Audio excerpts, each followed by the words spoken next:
Have you got a practice plan for this winter?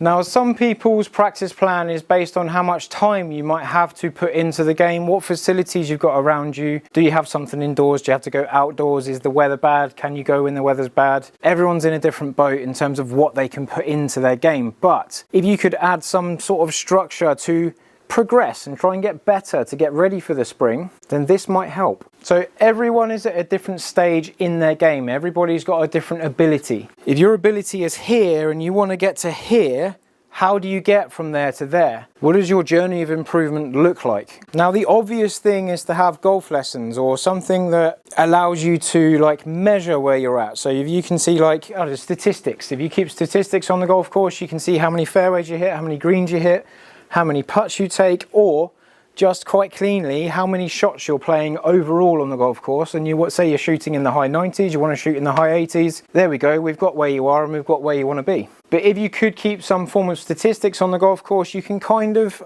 find the weak spots in your game. And if you can find the weak spots in your game and then put practice into those weak spots to make them better, it's going to help your overall scoring ability. Or you might just want to get a little bit more technically sound. You might want to get the mechanics of your golf swing working more efficiently, whatever that is, whatever that means. So the input that you have for your golf swing could be a swing coach. It could be some devices, something like the Hack Motion, where it can measure what you do and measure and tell you what to like improve with. Or it could be some form of like skills testing, where you look at some skills that you have some targets on the range and you try and hit them. I like 12 ball drills, where I hit 12 balls at a target and I see how many times I hit that target. And then the next time I go and practice, if I got 6 out of 12 that time, I'm going to try and get 7 or 8 out of 12. So I know that I'm progressing, I know that I'm getting better, and I'm doing things to a target. I'm not just blindly hitting balls for no reason. So we've got a rough idea of where you are, we've got a rough idea of where you want to be, whatever your perception of that is for your game. The first thing that's probably going to happen is something called blocked practice. Now, blocked practice is where you do one thing repeatedly.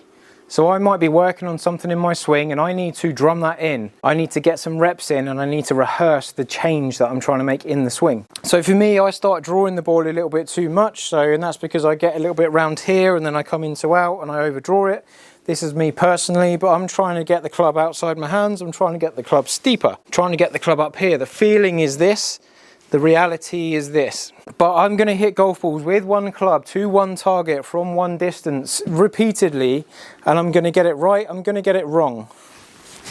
I'm going to get it right, and then I'm going to get it wrong again. But the thing is, when you're practicing, is you can get it wrong, and then you go, oh, I didn't do that enough. And then you do the different feeling, and then you hit it better, and you go, ah, there's the feeling, I've got it. But on the golf course, when we go to the golf course, we do that shot, we get to the shot, we hit the shot, we fail on the shot, and we go, oh, I'm going to go and walk for the next 10 minutes until I have another go. You don't get to have another go at the shot on the golf course. So how do we get the blocked practice where you get successful and you get in the zone and you get tuned in and you start hitting the shot you want to hit? How do we get that out there? And blocked practice, same club, same target. I did not do my swing change there.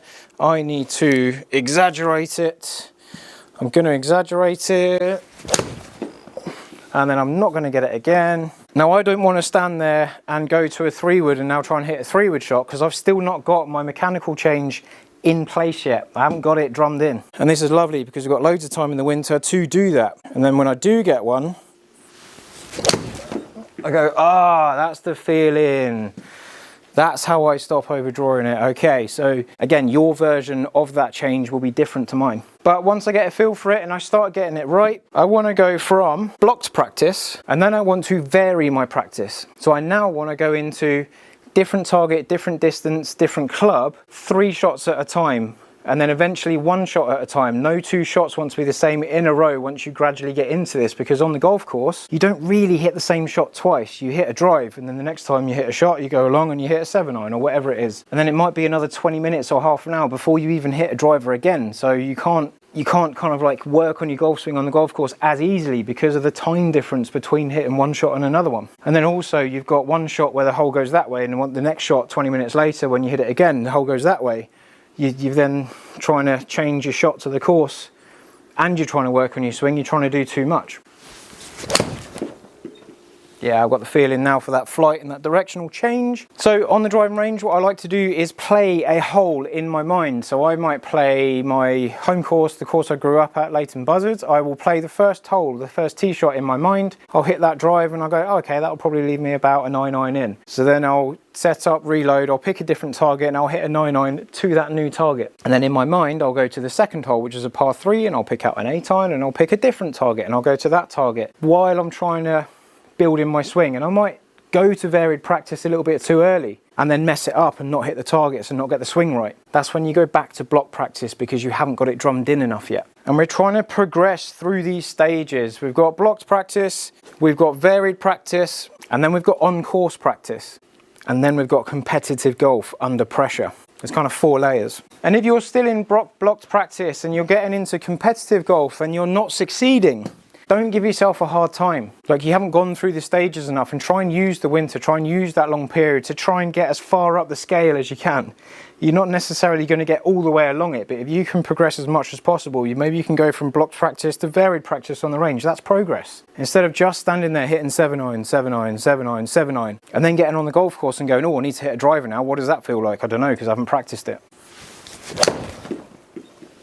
But I quite like the idea of playing indoor simulator golf in the winter because you can do any one of those ranges of practice. You can stand there, hit ball, ball, ball, ball, ball, ball, ball, get a feeling into place. You can do it with your clubs, with your golf balls. You don't lose a golf ball, you don't get cold. There's benefits to it all round. And then you can go onto a golf course on the simulator and you can play a round of golf much quicker than you do on the golf course. You don't hit a drive and then wait 20 minutes before you hit another one. You hit a drive, you can press mulligan, have another go if it's not quite right. You can build a bit of blocked practice into your practice on the golf course. But you might not have a facility like that near you, and if you don't, just use what you can, use what you've got, try and get as much as you can out of your practice. But do let me know if you're going through a structured practice or you just randomly hit golf balls and think, oh, maybe I'll get better.